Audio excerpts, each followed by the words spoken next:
Hello. मैं हूँ doctor Lalit और आज बात करने वाले थे हम लोग हेल्थ एजुकेशन के बारे में। और सबसे ज़्यादा ज़रूरी टॉपिक हेल्थ एजुकेशन के बारे में वो है खाना। ये एक बहुत लंबी फाइट चल रही है। हम हमेशा एक अच्छा खाना ढूंढते रहते हैं। खाना हेल्दी होना चाहिए, टेस्टी होना चाहिए, समय के साथ होना चाहिए, है ना। मैकडोनल्ड का बर्गर अगर थोड़ा हेल्दी होता तो क्या ही जा रहा था, पर हम घर पे ही करने की कोशिश करते हैं। तो शुरू करते हैं सबसे पहले कि बहुत सारी मिथ्स जो बाज़ार में लोगों के बीच चल रही हैं। कुछ कॉमन मिथ्स, सिंपल चीज़ें, जैसे केला सबसे ज़्यादा कॉमनली अवेलेबल फ्रूट, सबसे ज़्यादा कामयाब फल और सबसे ज़्यादा डिस्पाइज्ड भी। आप लोगों में से कितने लोग केला पसंद करते हैं, पर आप लोगों के बीच में नफ़रत भर दी गई है बहुत सारे लोगों द्वारा कि ये मत खाओ, ये नहीं खाओ, वो नहीं खाओ, और ख़ासकर केला मत खाओ, शुगर बढ़ जाएगा, मोटापा आ जाएगा और पता नहीं क्या क्या। देखो, और भी बहुत सारी चीज़ें हैं, पर केले के बारे में अगर हम बात करें तो एक बहुत ज़रूरी चीज़ के बारे में हमारा बात करना ज़रूरी है, वो है ग्लाइसेमिक इंडेक्स। ग्लाइसेमिक इंडेक्स एक ख़ास पहचान है खाने की क्वालिटी को जांचने का, नापने का, कि उसमें से हमारे शरीर में शुगर कितनी जल्दी रिलीज़ होगा, कितनी आसानी से वो पचेगा, कितनी जल्दी शुगर रिलीज़ होगा, और हमारा ब्लड शुगर कितनी जल्दी स्पाइक करेगा उस खाने को खाने के बाद। तो ग्लाइसेमिक इंडेक्स जो है 100 माना जाता है ग्लूकोज का, क्योंकि ऑफ कोर्स प्योर शुगर है, वो लोगे तो सबसे ज़्यादा शुगर बढ़ेगा, है ना। उसके मुकाबले कॉमन चीज़ें जैसे कि ब्रेड, जैसे वाइट ब्रेड का ग्लाइसेमिक इंडेक्स आता है 75। आपको हैरानी होगी जान के कि चीनी का ग्लाइसेमिक इंडेक्स आता है 65, यानी कि 65। और उसी के मुकाबले गेहूं की रोटी का ग्लाइसेमिक इंडेक्स आता है कुछ 62। चावल का आता है 74 से 68 के बीच। ब्राउन राइस का आता है 58 से 68 के बीच। और केले का आप यकीन नहीं मानोगे, 51। जी हाँ, केवल 51। तो 51 ग्लाइसेमिक इंडेक्स का मतलब है केले से शुगर बढ़ ही नहीं सकती। केले से धीरे धीरे करके थोड़ी बहुत ग्लूकोज रिलीज़ होता है। तो जो लोग उसको इंस्टेंट फॉर्म ऑफ एनर्जी की बात करते हैं, वो इंस्टेंट फॉर्म ऑफ एनर्जी इसलिए कहते हैं क्योंकि उसका डाइजेशन जल्दी शुरू हो जाता है। उसमें इतना सारा फैट नहीं है कि उसका डाइजेशन बहुत लेट हो। लेकिन क्या उससे शुगर स्पाइक कर सकता है? नहीं, बिल्कुल नहीं। केला डायबिटीज़ हो, चाहे लिवर की प्रॉब्लम हो, चाहे बच्चा हो, चाहे बूढ़ा हो, चाहे कोई भी उम्र हो, केला इस मामले में एक बहुत बहुत कामयाब और मीनिंगफुल फल है। तो क्यों ना अब हम हमारे डायबिटिक भाइयों के लिए एक बार बात करें कि क्या क्या और फल वो खा सकते हैं। तो ज़्यादातर फल डायबिटीज़ में खाए जा सकते हैं। जिस तरह केले की हम बात करी, केले का ग्लाइसेमिक इंडेक्स केवल 51 है, तो शुगर बहुत नहीं बढ़ सकती उसको खाने से। ऐसे ही आम का भी ग्लाइसेमिक इंडेक्स केवल 51 है। ये दोनों फल जो बहुत पसंद है लोगों को और उनको बहुत ज़्यादा डीमोनाइज़ किया गया है, बताया गया है कि आप नहीं खा सकते, लेकिन आसान है, नहीं बढ़ेगा शुगर, चिंता नहीं करना, खा सकते हो। और क्या खा सकते हैं? ज़्यादातर फल खा सकते हैं सिवाय एक, वाटरमेलन। वाटरमेलन का ग्लाइसेमिक इंडेक्स 74 है। आप वो नहीं खाएं तो अच्छा रहेगा। इफ़ एट ऑल अगर आपको कुछ और अवॉइड करना है तो आप ग्रेप्स अवॉइड कर सकते हैं अगर डायबिटिक हैं तो, वरना ग्रेप्स में भी इतना कोई ज़्यादा शुगर नहीं बढ़ता। आप ज़्यादातर फ्रूट्स बेझिझक खा सकते हैं। फ्रूट्स के अंदर आपको बहुत सारे एंटीऑक्सीडेंट्स मिलेंगे, बहुत सारे अच्छे इलेक्ट्रोलाइट्स मिलेंगे जो आपको अदरवाइज़ नहीं मिल सकते, जो इंसुलिन वगैरह को सुधारेंगे, ग्रोथ को सुधारेंगे। बच्चों के लिए हों चाहे बूढ़ों के लिए हों, fruits are always and always very helpful to all of us. और कुछ हाई फाई फ्रूट खाने की ज़रूरत नहीं है, जो मिले वो खा सकते हो। तो खाने के मेन तत्वों के बारे में फिर हम बात करेंगे। दूसरी चीज़ जो है वो है कि आप ब्रेड, या रस्क या सूजी का सामान या और चीज़ें जो हैं जो मीठी नहीं हैं, वो बहुत आराम से खा सकते हो, डायबिटीज़ में खुशी खुशी खा सकते हो, ऐसा नहीं है। चाहे आप कोई भी बिस्किट लो, किसी भी कंपनी का हो, कितनी भी अच्छी मैन्युफैक्चरिंग वो क्लेम कर लें, आप बिस्किट नहीं खा सकते। बिस्किट मैदे के बने होते हैं, मैदे का ग्लाइसेमिक इंडेक्स 70 से भी ऊपर जाता है, तो अलग अलग कंपनी कितना भी अपनी तारीफ़ कर लें, उनका ग्लाइसेमिक इंडेक्स ज़्यादा ही होगा। अगर उनका ग्लाइसेमिक इंडेक्स ज़्यादा होगा तो आपका शुगर जल्दी बढ़ेगा। तो चीनी खाएं चाहे ना खाएं, चाहे शुगर फ्री खाएं चाहे कुछ और खाएं, लेकिन अगर आप बिस्किट या नमकीन का या कोई और प्रोसेस फूड खा रहे हैं तो आपका शुगर बढ़ेगा ज़रूर।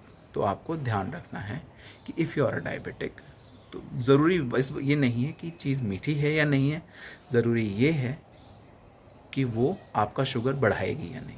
और ये चेक कैसे करेंगे? ये चेक करेंगे, आप एक सिंपल शब्द गूगल पर डालकर चेक कर सकते हैं, वो है ग्लाइसेमिक इंडेक्स। अब हम एक बहुत ज़रूरी चीज़ के बारे में बात करेंगे, वो है कार्बोहाइड्रेट्स। कार्बोहाइड्रेट्स क्या है? कार्बोहाइड्रेट्स हैं वो कॉम्प्लेक्स मैक्रोन्यूट्रिएंट, यानी कि बल्क हमारे खाने का, जिससे कि हम एनर्जी पाते हैं। हमारे खाने का, इंडियन फूड का, इंडियन डाइट का करीब 50 से 70% के बीच का जो खाना है वो कार्बोहाइड्रेट से परिपूर्ण होता है और हम ज़्यादातर एनर्जी वहीं से लेते हैं। ठीक है। और कार्बोहाइड्रेट बहुत ही फ्रेंडली ग्रुप ऑफ मैक्रोन्यूट्रिएंट्स हैं, ऐसा नहीं है कि कुछ गलत है उनमें। लेकिन अगर आप मोटे हैं तो आपको सबसे पहली एडवाइस हो जाती है जी आपको कार्ब्स अवॉइड करने। अगर आप डायबिटिक हैं, आपको सबसे पहली बात करनी है कार्ब्स अवॉइड करनी है। उसके बाद आजकल तो एक कीटो का और चल गया है कि कीटो करना है जी, कार्बोहाइड्रेट तो हम बिल्कुल हटा देंगे, आपके अंदर इंसुलिन रिलीज ही नहीं होगा, आपका वेट जो है ना एकदम डाउन चला जाएगा। पर आपको अंदाज़ा नहीं है हमारा शरीर कितना ज़्यादा नुकसान भुगतता है अगर हम कार्बोहाइड्रेट अवॉइड करते हैं। तो देखो, हमारा दिमाग जो है ना, हमारे दिमाग को केवल ग्लूकोज चलता है और कुछ नहीं चलता। तो ग्लूकोज जो है वो कार्बोहाइड्रेट से मिलेगा, या फिर हमारा शरीर में जो लिवर है ना, वो हमारे शरीर की मांसपेशियों को तोड़ के उसके प्रोटीन को ब्रेक करके उसको ग्लूकोज में कन्वर्ट करेगा, तब हमारे दिमाग को मिलेगा। तो आप समझ सकते हो ना, मसल ब्रेकडाउन तो चाहिए नहीं। हाँ, वेट कम करने के लिए मसल ब्रेकडाउन बिल्कुल नहीं चाहिए। That is not what we want. तो क्या चाहिए हमें? हमें चाहिए एक डिसेंट सप्लाई ऑफ कार्बोहाइड्रेट्स और गुड कार्बोहाइड्रेट्स। अब गुड कार्बोहाइड्रेट्स का क्या कंसेप्ट है? गुड कार्बोहाइड्रेट्स का मतलब है वो कार्बोहाइड्रेट्स जो धीरे पचते हैं, और धीरे धीरे पचने के साथ एक चीज़ खास होती है उनकी कि ग्लूकोज की सप्लाई ना तो बहुत ज़्यादा उछलती है एकदम से, ना ही डिप करती। तो आप जब खाना खाते हैं, खाना खाते ही एकदम से शुगर बढ़ेगा नहीं और बाद में एकदम से शुगर डाउन नहीं जाएगा। तो फ़ायदा क्या होगा? कार्बोहाइड्रेट्स तो खाओगे लेकिन मोटापा नहीं आएगा, शुगर नहीं बढ़ेगी, फैटी लिवर जैसी बीमारियां नहीं बनेंगी। तो ये गुड कार्बोहाइड्रेट्स होते क्या हैं? गुड कार्बोहाइड्रेट्स होते हैं अनप्रोसेस्ड फूड्स में, जिनका ग्लाइसेमिक इंडेक्स, जो हमने पहले केले के बारे में बात करी, वही ग्लाइसेमिक इंडेक्स जिनका 55 से कम रहे। थोड़ा बहुत मार्जिन हम ले सकते हैं, 55 मतलब +-3, 58 हो जाए कोई बात नहीं, चल जाएगा। पर अगर आप बात करें 65, 70, 75, तो वहाँ थोड़ी प्रॉब्लम है। तो अगर आप ब्राउन राइस लें, ज़्यादा फ़ायदा करेगा वाइट राइस के मुकाबले। अच्छा, प्रोसेस्ड फूड नहीं लें, उसकी जगह कोर्स ग्रेन्स लें, जैसे कि से बिना छना हुआ बाजरा खाएं, बाजरे की खिचड़ी वगैरह इस्तेमाल करें, या फिर जौ खाएं, या बारले खाएं, या रागी खाएं, जिनका ग्लाइसेमिक इंडेक्स 58 या उससे कम है। या ज़्यादातर फ्रूट्स खाएं जिनका ग्लाइसेमिक इंडेक्स अक्सर 36 से लेके 51 के बीच। 36 होता है एप्पल का, और 51 जो है ज़्यादातर फ्रूट्स का, 51 से ऊपर नहीं होता। तो most of the fruits, yes, they come in the range of good carbohydrates which are good source of energy, यानी कि बहुत अच्छी एनर्जी मिलेगी, बहुत ताकत मिलेगी, लेकिन शुगर नहीं बढ़ेगी। अच्छा, अनप्रोसेस्ड फूड का एक और ख़ास फ़ायदा होता है कि नेचुरल टेस्ट होता है, पोटेशियम की मात्रा ज़्यादा होती है, और प्रोसेसिंग के चक्कर में जो न्यूट्रिशंस का लॉस होता है, जो हमारे शरीर को ज़रूरी विटामिन चाहिए, विटामिन बी कॉम्प्लेक्स जो अक्सर, और विटामिन सी जो गर्मी से बहुत आसानी से ब्रेक हो सकते हैं, वो नहीं ब्रेक होंगे। तो जितना खाना हम बिना प्रोसेसिंग के खा सकें उतना खाना हमें कोशिश करनी चाहिए कि बिना प्रोसेसिंग के खाया जा सके। इस बीच मुझे एक क्वेश्चन मिला है, वो है क्या कीवी खाई जा सकती है और ड्रैगन फ्रूट? सी, कीवी और ड्रैगन फ्रूट भी एक्सेप्शन नहीं है इसके बारे में। हाँ, जितना आपका पॉकेट अलाउ करे खर्चा उतना ही करें। Don't try to attain nutrition just because कि किसी ने तारीफ कर दी उस चीज़ की। ठीक है, ड्रैगन फ्रूट क्यों रिकमेंड नहीं करते हम लोग यहाँ पे? ड्रैगन फ्रूट अगर आप इंडोनेशिया में जाके खरीदो तो आपको कौड़ियों के भाव मिलते हैं। यहाँ पे आप खरीदने निकलो तो आप अपना पूरा बटुआ खाली कर दोगे, शायद लोन भी ले लोगे, फिर भी आप ड्रैगन फ्रूट नहीं खरीद पाओगे बहुत सारे। और ऐसा भी कोई बहुत बड़ा अचीवमेंट नहीं है टेस्ट का कि आप ड्रैगन फ्रूट अगर नहीं लोगे तो पता नहीं क्या हो जाएगा। So take what your pocket allows. If your pocket allows you to purchase dragon fruit and eat it at your will. Same as with kiwi, purchase करने की पॉसिबिलिटी है, खाओ यार, क्या दिक्कत है? जब तक चीज़ें हेल्दी हैं कोई नुकसान थोड़ी है। हाँ, लेकिन ये मत एक्सपेक्ट करना कि सारे के सारे फ्रूट्स बराबर हैं। Of course banana and mango जितने ज़्यादा न्यूट्रिशन में रिच हैं, या एप्पल जितना ज़्यादा न्यूट्रिशन में रिच है, बहुत सारे फ्रूट्स नहीं हो सकते। तो ऑफ कोर्स अगर हम मैक्सिमम बेनिफिट की हम बात करें तो इन 3 फ्रूट्स का तो कोई जवाब ही नहीं है। उसके बाद सिट्रस फ्रूट्स की बहुत ज़्यादा वैल्यू है, but I can not exert this enough कि जितना आपकी पॉकेट अलाउ करे आप उतना ही फ्रूट्स के बारे में देखें। ऐसा ना करें कि पॉकेट अलाउ कर रही है कि जी आप बनाना ले लो, लेकिन उसकी जगह आपको सुनना है जी कि किसी ने तारीफ़ कर दी ड्रैगन फ्रूट की इतनी कि आप तो बस आज ड्रैगन फ्रूट ही लेकर आओगे, चाहे घर में खाना ना बने 2 दिन का। तो ऐसा नहीं करना, ठीक है? So back to carbohydrates. Important thing about carbohydrates is कि एक उनमें बल्क होता है। फैट की तरह थोड़ी मात्रा में बहुत सारी कैलोरी नहीं डिलीवर करते, तो हमारा पेट भी भरता है और हमें सप्लाई भी मिलती है एनर्जी की। दूसरे, हमारा दिमाग क्योंकि ग्लूकोज पर ही डिपेंडेंट है, तो हमारा शरीर समवेयर, क्योंकि ग्लूकोज के बिना चलेगा ही नहीं, दिमाग के बिना तो कुछ चल नहीं सकता, तो चाहिए तो है ना? तो हमें अच्छे कार्बोहाइड्रेट सोर्सेज के बारे में सोचना ज़रूरी है। अगर देखो ज़्यादा नहीं कन्फ्यूजन चाहिए तो बहुत सिंपल इस शब्द को अच्छे से गिन लो, ग्लाइसेमिक इंडेक्स। गूगल की ऐप खोलो, सर्च करो ग्लाइसेमिक इंडेक्स ऑफ फलाना फलाना food, anything that you want to search. Don't get confuse by anybody's advice. मेरी भी एडवाइस नहीं माननी है, मत मानो, it is all right, do your own research. और ग्लाइसेमिक इंडेक्स सर्च करो और go for anything that has glycemic index of less than 55। चाहे आपको शुगर है, चाहे फैटी लिवर है, चाहे और कोई परेशानी है, कभी कोई दिक्कत करेगा ही नहीं, है ना? लेकिन अगर आप बात करो कि अगर ज़्यादा है ग्लाइसेमिक इंडेक्स और फिर भी खाना है तो क्या करें? जैसे मन तो कर रहा है जी बर्गर खाने का तो वहाँ क्या नुकसान हो सकते हैं? अब यहाँ नुकसान जो हैं उनको समझो। लोग आपको समझाएंगे कि नहीं हमारा बर्गर हेल्दी है, हमारा बर्गर हेल्दी है। कैसे? कि हम तो होल व्हीट बन यूज़ करके दिखाएंगे जी आपको, आप इसका कलर देख लो, ब्राउन है ना, वाइट नहीं दिखाएंगे। ऐसे बहुत सारे जॉइंट्स हैं, आप किसी भी जगह जाके देखो, they will always offer you a brown या होल व्हीट बन। अच्छा, क्या फ़ायदा है और क्या नुकसान है? फ़ायदा मार्केटिंग, कि वो आपकी हेल्थ का केयर करते हैं। नुकसान ये है कि उनसे कोई फ़र्क नहीं पड़ता। जैसे वाइट ब्रेड का ग्लाइसेमिक इंडेक्स 75 है, उसी तरह ब्राउन ब्रेड, जिसके बारे में लोग तारीफ़ करते नहीं थकते कि अरे ओ माय गॉड ये तो बहुत हेल्दी है उसका ग्लाइसेमिक इंडेक्स 74 है। कुछ खास फ़र्क नहीं है। क्यों? क्योंकि जो फॉर्म है उसको बनाने की, उसके लिए मैदा लगता ही है, कोई तरीका नहीं है। थोड़ा बहुत अगर होल व्हीट डाल भी दिया तो बहुत फ़र्क नहीं पड़ेगा।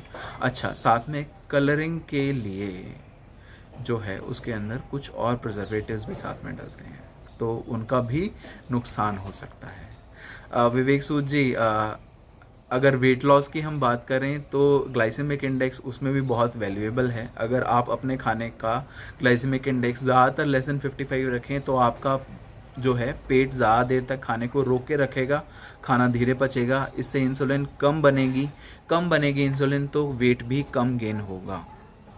तो ज़्यादा चक्करों में पड़ने की जगह, कीटो के चक्कर में पड़ने की जगह, फास्टिंग के चक्कर में पड़ने की जगह और डाइटिंग में पड़ने की चक्कर में पड़ने की जगह हम एक बहुत सिंपल चीज़ देख सकते हैं, वो है कि अगर हमारे खाने का जीआई अगर लेस देन 55 है तो बहुत आसानी से लॉन्ग टर्म गेन हम कर सकते हैं बिना हमारे लिवर को ख़राब करे हुए। Thank you Vikas, thank you for help and all. एक चीज़ इसके बाद हम बात करें कि क्यों कार्बोहाइड्रेट्स को डिमोनाइज किया जा रहा है। कार्बोहाइड्रेट्स के बारे में जब ज़्यादातर डाइटिशियंस बात करते हैं तो वो बात करते हैं कि जी आपके खाने में केवल इतने कार्बोहाइड्रेट्स हो सकते हैं, वो ग्राम्स के बारे में बात करेंगे, वो कभी भी क्वालिटी के ऑफ कार्बोहाइड्रेट्स के बारे में नहीं बात करते। And that I find very disheartening, very concerning actually, क्योंकि अगर दिमाग को ब्लड सप्लाई नहीं मिलेगी तो धीरे धीरे आपका ना थिंकिंग पावर ही थोड़ा थोड़ा करके डम डाउन होता जाएगा। एक शरीर के अंदर ना एक एंग्जाइटी बनी रहती है, हमारे शरीर के जो हार्मोन्स हैं वो एड्रेनलिन ज़्यादा रिलीज़ करेंगे और आपको एक मन में घबराहट सी हमेशा बनी रहेगी, बार बार गुस्सा आता रहेगा। और अल्टीमेटली ये एक ख़ास वजह है कि डाइट फेल भी हो जाती हैं, क्योंकि एक टाइम के बाद शरीर के ऊपर स्ट्रेस इतना हो जाता है कि आप उसको लॉन्ग टाइम तक कंटिन्यू नहीं करते।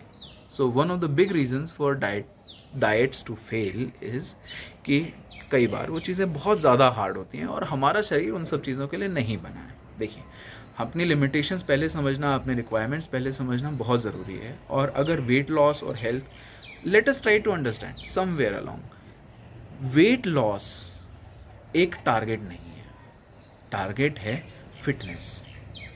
और फिटनेस की एक खास बात है, फिटनेस ना तो वेट लॉस से होती है ना वेट गेन से होती है। हम अगर अपने हेल्थ को एक नंबर दे देंगे तो हम ठीक नहीं हो पाएंगे। एक पहलवान जो बहुत ज़्यादा पावरफुल है, बहुत स्ट्रॉन्ग है, या इतना स्ट्रॉन्ग है कि वो उसे पूरे दिन लकड़ियाँ काटनी पड़ रही हैं, सब कुछ करना पड़ रहा है, उसकी मांसपेशियाँ इतनी होंगी कि उसका वजन शायद 100 किलो तक भी पहुंच जाए, कोई बड़ी बात नहीं होगी। तो क्या आप उसे अगर वेट लॉस एडवाइस करेंगे तो उसको फ़ायदा होगा या नुकसान?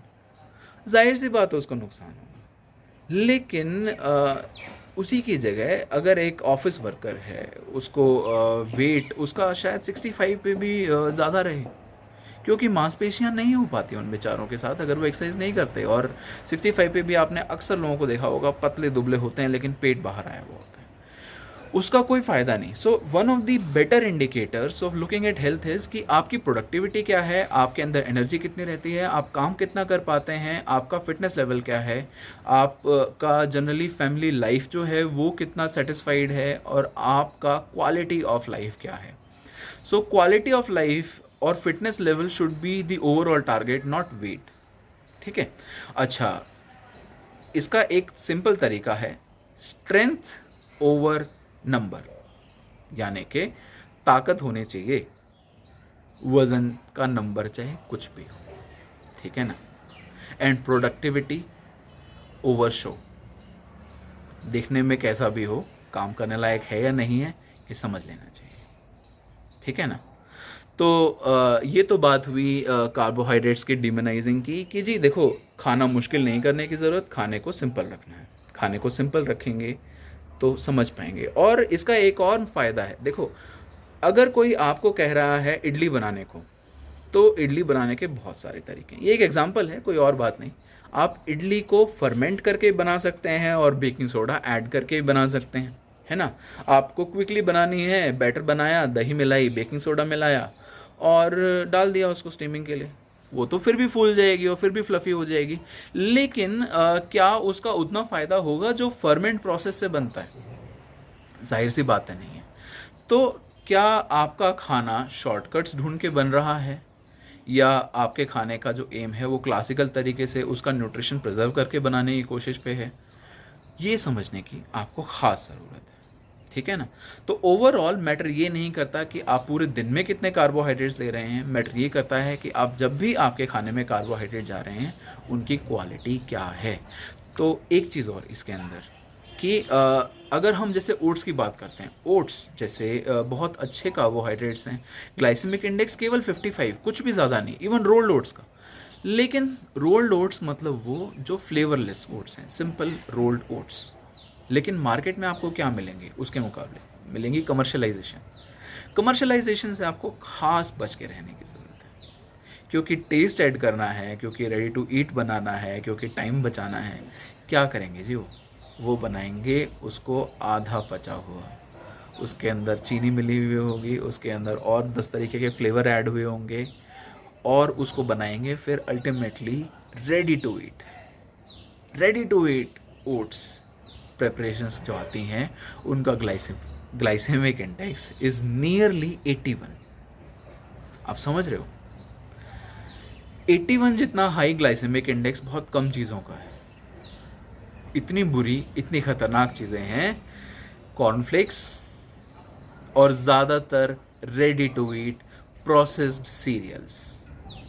अब आपको लगता होगा कि एडवर्टीजमेंट आती है, हम रोज़ देखते हैं, वो खूब बताते हैं कि इसके अंदर क्या बढ़िया बढ़िया हेल्दी चीज़ें हैं, पर कितना नुकसान हो सकता है आप समझ रहे हैं? That is where you have to understand कि समझना क्या है। समझना है पर्दे के पीछे का हाल, समझना है कि सर्च क्या करें, सर्च क्या करेंगे ये समझ आएगा तो आप अपने आप सही जवाब समझ जाएंगे। तो ग्लाइसेमिक इंडेक्स सर्च करने का ये एडवांटेज है कि जब आप ग्लाइसेमिक इंडेक्स सर्च करेंगे तो ज़्यादातर प्रोडक्ट्स का ग्लाइसेमिक इंडेक्स आपको एक्चुअली मार्केट में मिल भी जाएगा, ऐसा नहीं है। आप चाहे केलॉग्स का सर्च करें, आप चाहे किसी और कंपनी के प्रोडक्ट का सर्च करें, you will find there glycemic index available. It is available on Google, there is no problem with that. अच्छा, ज़्यादातर मेरे पास एक लिंक है at the end of the Facebook live, I will post it in comments. आप search कर सकते हैं, उसके अंदर there are some 100 foods that we use in our daily life. उनका ग्लाइसेमिक इंडेक्स हार्वर्ड हेल्थ ने डाला हुआ है, तो that can be your easy guide. You can start from that and search on later on. बाकी चीज़ों के बारे में भी that will be a start. तो एक खाने के बारे में अवेयरनेस से एक चीज़ आपको और समझ आएगी कि ज़्यादातर खाने आज से 50 साल पहले आपकी दादी नानी के टाइम पे जो थे वो खाने थे जिनका ग्लाइसेमिक इंडेक्स कम था। चाहे आप सर्च कर सकते हैं, आज से 50 साल पहले नॉर्थ इंडिया में गेहूं बहुत कम होता था, तो बनते थे चने की रोटियां। अब चने का ग्लाइसेमिक इंडेक्स है केवल 35, ±5, कम भी हो सकता है। अगर घी जोड़ दें तो ग्लाइसेमिक इंडेक्स और कम हो जाता है। इसका मतलब एक बार का खाना पूरे दिन धीरे धीरे करके चलता रह सकता है और शुगर कतई नहीं बढ़ने वाली। तो इवन है वो लोग जिनको शुगर होने के चांस थे, उनको भी शुगर नहीं बढ़ेगी ऐसा खाना चल रहा था उस टाइम पे। इसके साथ ऑलमोस्ट ऐसे खाने जिनके अंदर कार्बोहाइड्रेट्स नियरली ज़ीरो थे, जैसे कि छाछ, अनफ्लेवर्ड छाछ, दही, दे वर वेरी कॉमन। उसके ऊपर कुछ लोग एक खास चीज़ और रखते थे, वो थी कि पिछले रात को बनाई हुई रबड़ी या कढ़ी अगले दिन सुबह खाने का कल्चर था। उसके अंदर क्या होता है कि जो बचा खुचा सामान होता है वो फर्मेंट हो जाता है। फर्मेंट होने के साथ ग्लाइसेमिक इंडेक्स और डाउन जाएगा, तो शुगर गढ़ने, उसके शुगर जो है वो धीरे धीरे बचेगा, धीरे धीरे शुगर एलिवेट होगा। कोई चांस ही नहीं है कि डायबिटीज़ किसी की एग्रेवेट हो सके। तो पुरानी इंडियन प्रैक्टिसेस जैसे कि खाने को या वीट को या कोई भी हमारा आटा है उसको फर्मेंट करके बनाना, ओवरनाइट छोड़कर अगले दिन बनाने वाला जो कल्चर बहुत सारे साउथ इंडियन फूड्स में है, वो भी कहीं ना कहीं इसी से जुड़ा हुआ है।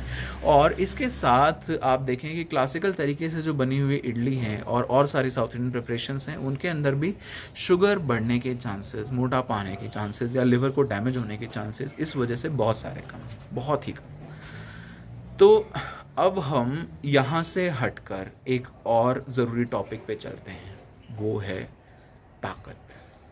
ताकत का मतलब प्रोटीन। प्रोटीन से जुड़े हुए जो अफवाहें हैं ना बाज़ार में, वो उतनी ही ज़्यादा हैं। अब समझो इस बात को। यूरिक एसिड सुना है? यूरिक एसिड के लिए लोग जब एडवाइस करना शुरू करते हैं तो लोग एडवाइस करने में इतने परहेज़ बांध देते हैं। ऐसे ही थायराइड में दालें बंद कर दो, अंडे बंद कर दो, दूध बंद कर दो, सब बंद कर दो, आदमी की जान ले लो तुम। यूरिक एसिड बढ़ता है 2 वजह से इंडियन डाइट्स के साथ। या तो अल्कोहल हो खाने में बहुत सारा, बहुत रेगुलर। दूसरा है कि कार्बोहाइड्रेट ज़्यादा हो, क्योंकि अगर इंसुलिन लेवल ज़्यादा होगा तो यूरिक एसिड ज़्यादा बनेगा।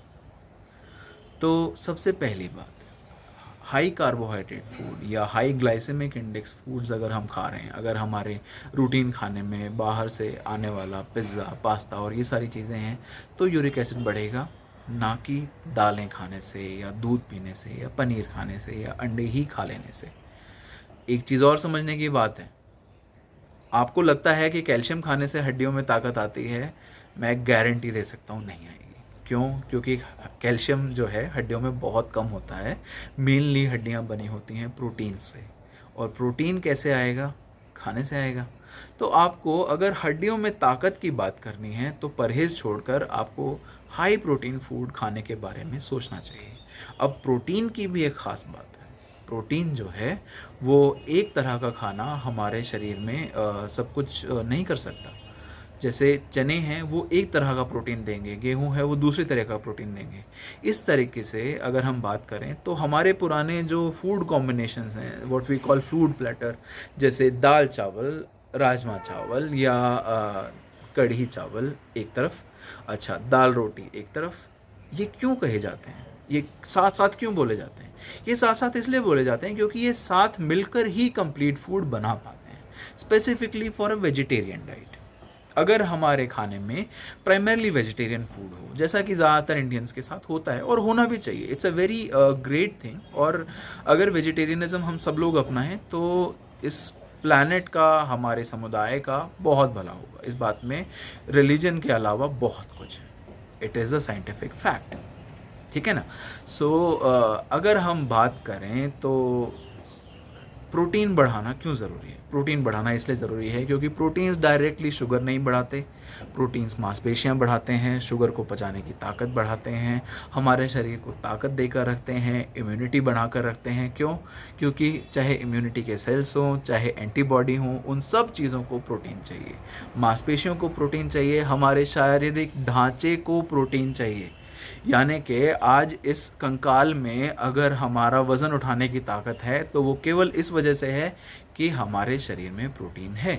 तो अगर प्रोटीन हमारे खाने में हमने कम करने की कोशिश करी तो हम अपने शरीर का नाश स्वयं कर सकते हैं, किसी की और की ज़रूरत नहीं है। तो खाने में रूटीनली प्रोटीन होना क्यों ज़रूरी है, ये तो मैं और बताने की ज़रूरत नहीं लगती।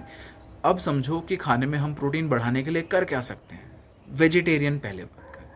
वेजिटेरियन सोर्सेज में अगर हम बात करें तो क्योंकि प्रोटीन ज़्यादातर कंप्लीट नहीं होते, हाँ, अगर हम क्लासिकल पैटर्न्स पे जाएं तो दाल रोटी या राजमा चावल या ये सारे कॉम्बिनेशंस की अगर हम बात करें तो they are more meaningful rather than केवल दाल पूरे टाइम खाते रहना या केवल राजमा पूरे टाइम अपने अंकुरित करके खाते रहना या कुछ और इस तरीके का कॉम्बिनेशन करना, या स्पेसिफिकली केवल चावल अवॉइड करना क्योंकि प्रोटीन चाहिए केवल। तो दाल तो सबने बताते रहे लेकिन कोई बता नहीं पाया कि कुछ और भी चाहिए। अच्छा, लोग चावल को अक्सर बहुत बुरा बताते हैं। चावल बुरी चीज़ नहीं है। चावल मैं समझता हूँ कि ग्लाइसेमिक इंडेक्स उसका ज़्यादा है, लेकिन उसको कम करने के तरीके होते हैं। अगर मान लिया चावल का ग्लाइसेमिक इंडेक्स 74 है तो दाल या राजमा जिसका glycemic index, rajma glycemic index 26 है। अगर आप 74 और 26 को मिलाओगे तो 100 बन जाएगा, लेकिन उसका एवरेज करो 50। तो अगर आप राजमा चावल खा रहे हो तो आपका शुगर नहीं बढ़ने वाला। ग्लाइसेमिक इंडेक्स का डाइजेशन जो है वो आपका खाने का है, एक कंपोनेंट का नहीं है। तो आपको अपने खाने का जब ग्लाइसेमिक इंडेक्स देखना है तो आपको वहाँ 50 पहुँचाने की ज़रूरत है। तो there are some very good combinations जिनके सहारे आप हर चीज़ इंश्योर कर सकते हैं।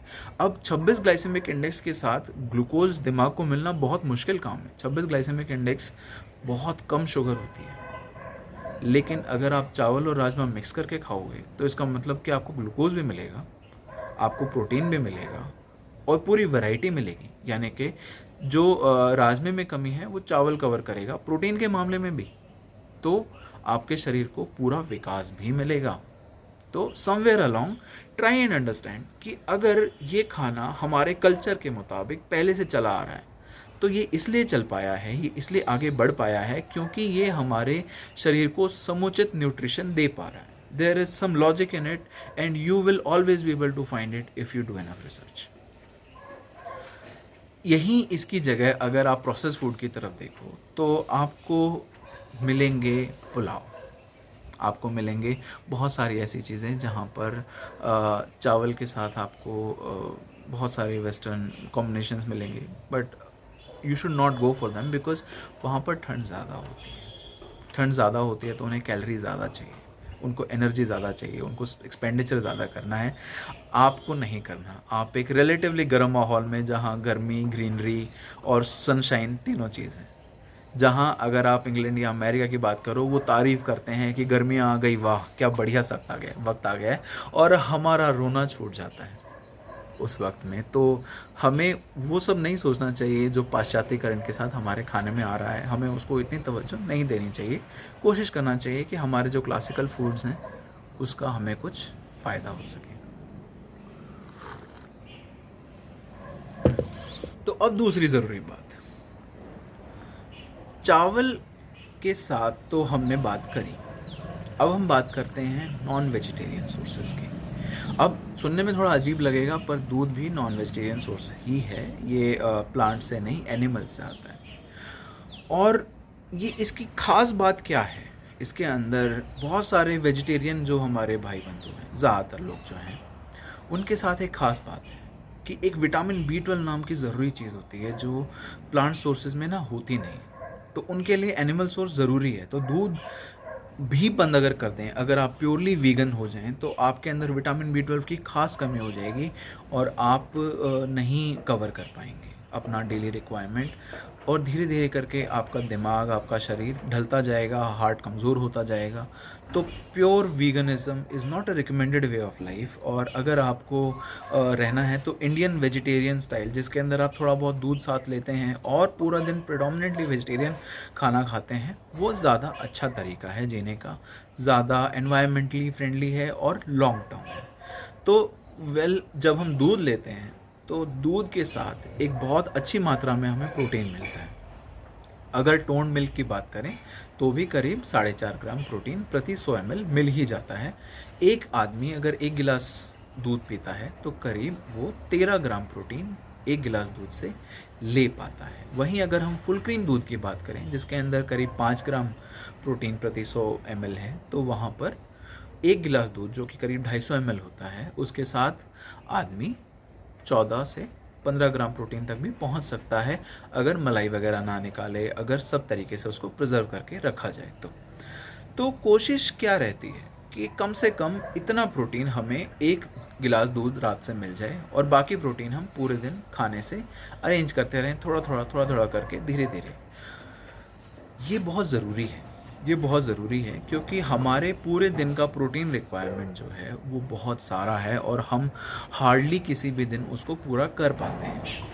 इसीलिए कई बार कोशिश की जाती है कि अगर खाना ज़्यादा नहीं बर्दाश्त हो पा रहा तो इंसान को कहा जाता है कि भाई कम से कम दूध दिन में 2 या 3 गिलास पीने की कोशिश करो, ताकि आपको बीमारियों से लड़ने के लिए जो प्रोटीन की मात्रा मिल सकती है वो आपको मिलती रह सके, आपके पास एक बेहतर फाइटिंग चांस हो, बजाय कि आप बिल्कुल ही छोड़ दो सब कुछ।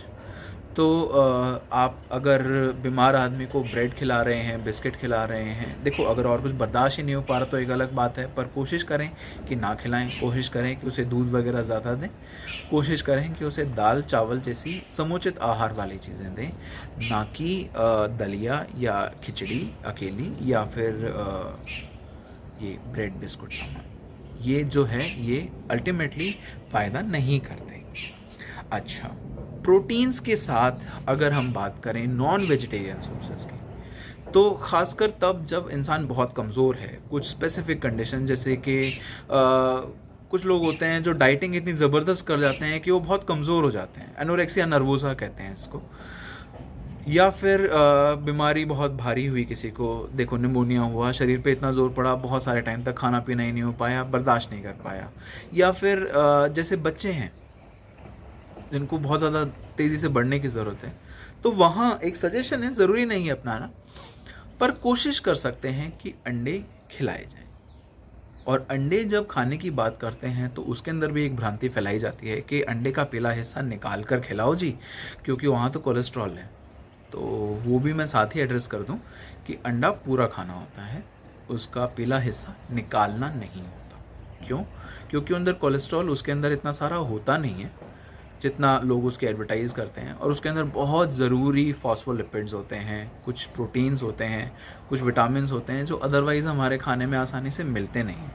तो अगर हम बात करें अंडे की, तो अगर आप पूरा एग खाएंगे तो आपके दिमाग का विकास होगा। वो फॉस्फोलिपिड्स हैं वो आपके ब्रेन को डैमेज होने से, आपके हार्ट को डैमेज होने से रोकते हैं, जो अदरवाइज़ नहीं हो पाता। अगर आप केवल एग वाइट खाएंगे तो उसके अंदर प्रोटीन तो मिल जाएगा, लेकिन उस प्रोटीन को डाइजेस्ट करने की जो आपकी हिम्मत है वो नहीं आ पाएगी, और आप हेल्थ गेन करने की जगह हेल्थ लूज़ कर सकते हैं। ज़्यादातर सोसाइटीज़ जो प्रोटीन के लिए केवल इतना ऑब्सेस हो जाते हैं कि वो जी एग वाइट खाना है, एग येलो खाना ही नहीं है, ऐसा कुछ करेंगे, तो कोशिश यही रहती है कि उनके अंदर उम्र रहते रहते फॉरगेटफुलनेस की परेशानी के बारे में ध्यान रखा जाए, क्योंकि दिमाग इन लोगों का बहुत धीरे धीरे करके ओल्ड एज तक आते आते अल्जाइमर्स वगैरह ज़्यादा डेवलप करने के चांसेस रखता है।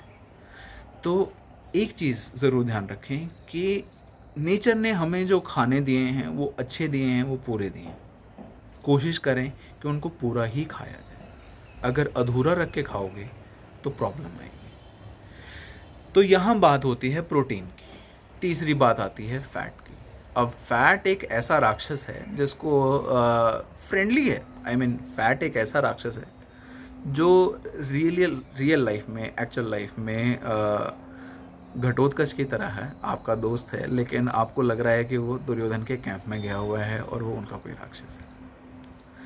तो फैट फायदे की बात करते हैं। सबसे पहले एनर्जी है ना, हार्मोन बनते हैं इससे, इम्यूनिटी बनती है इससे, हार्ट में ताकत रहती है इससे, कुछ ज़रूरी कोलेस्ट्रॉल कम करने की चीज़ें भी मिलती हैं इससे। अब कैसे मिलती हैं ये समझो। कौन सा फैट नुकसान करता है? तला हुआ, बार बार गर्म किया हुआ फैट नुकसान करता है। सैचुरेटेड फैट्स जो प्लांट्स से आते हैं जैसे पाम ऑयल, वो नुकसान करते हैं। सैचुरेटेड फैट जो घी से आते हैं या मक्खन से आते हैं वो नुकसान नहीं करते। ये ऑलरेडी ट्रायल हो चुका है। अब तो मदर डेयरी भी एडवर्टाइजमेंट निकालता है कि देखो प्रूव हो गया है कि अब घी खाने से नुकसान नहीं है, खूब मिल के खाओ, घी खाओ, दूध लो, पनीर लो, ताकि शरीर को ताकत मिले। और अगर मदर डेयरी ऐड निकाल रहा है ना, तो इसका मतलब आपको पता होना चाहिए कि उन्होंने सब कुछ कवर कर लिया है, तभी वो ऐड निकाल रहे हैं, क्योंकि लॉ सूट्स की लिमिट नहीं है अगर वो एक सरकारी कंपनी होते हुए भी ऐसी ऐड निकाले तो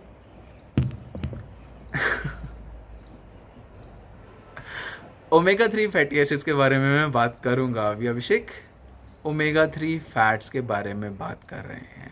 वो हैं सबसे ज़्यादा कॉमनली कच्चे तेलों के अंदर। कच्चे तेल कहाँ कहाँ से आते हैं? अब कच्चे का सिग्निफिकेंस मैं बाद में समझाऊंगा।